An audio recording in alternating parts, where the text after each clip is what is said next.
En Formule 1, une ère nouvelle commence, celle du moteur turbo, sous l'impulsion de l'équipe Renault Elf dont Alain Prost est le leader. Doté d'un profil de carrière idéal, il l'a mené en 5 années de l'école de pilotage à la Formule 1, Prost va y remporter son premier succès à l'occasion du Grand Prix de France 81 disputé sur le circuit de Dijon. C'est aussi la première d'une extraordinaire série de victoires qui va lui permettre de se constituer l'un des plus beaux palmarès de l'histoire des Grands Prix.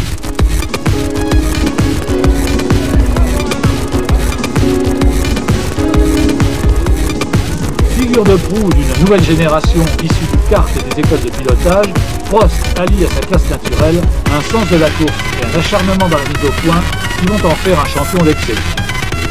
Son pilotage sobre et coulé, quoique mordant, porte à le classer parmi les stylistes.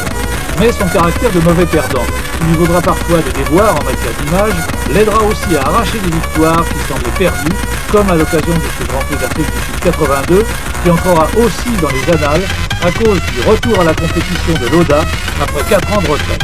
Un événement aussi attendu que controversé. Est-ce que vous croyez à la réussite de Niki Lauda? Ça dépend ce qu'on entend par réussite. Si réussite veut dire gagner tous les Grands Prix et être champion du monde, non, pas. Mais à ce qui marche bien, à ce qui soit compétitif, oui. Il y a une chose qui est sûre, c'est que je souhaite de réussir parce que son retour est très courageux. Je l'ai approuvé dès le début, donc je peux que lui souhaiter une grande réussite. Et de toute façon, me battre contre un pilote de sa trempe, ce ne sera qu'un honneur pour moi si je le bats, mais je lui souhaite bonne chance en tout cas. Prost ne croit pas si bien dire. 2 ans plus tard, en effet, il se retrouve coéquipier de Niki chez McLaren. L'affrontement entre l'ancien et le futur numéro 1 s'annonce piquant et il va tenir ses promesses. Face au jeune loup Prost, né avec le turbo, le vétéran autrichien, contraint à réadapter son pilotage, ne va pas avoir la partie facile. Mais en usant à merveille de sa froide intelligence, Lauda, bien qu'il ne puisse rivaliser avec Prost en vitesse pure, va réussir à tirer son épingle du jeu. Exploitant au maximum son expérience de la course et quelques erreurs de jeunesse de son coéquipier et rival, l'Autrichien parviendra à le précéder d'un museau à l'issue d'une captivante course au titre qu'il remportera par la plus petite marge imaginable, un demi-point à l'arrivée de l'inoubliable Grand Prix du Portugal 84, qui voit donc Lauda réussir un comeback historique enseignant sa 3e couronne.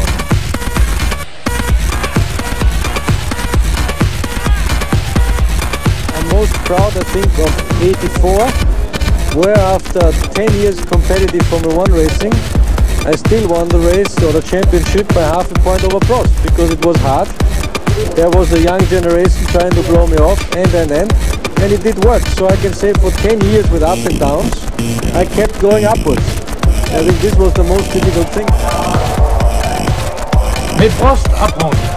Et il va profiter au maximum de l'observation rapprochée d'un professionnel aussi méthodique et expérimenté que Lauda. Celui-ci va lui montrer comment s'y prendre pour s'imposer dans son équipe, pour ne rien laisser au hasard, pour économiser sa mécanique et ses forces, pour aider ses techniciens à faire progresser sa voiture.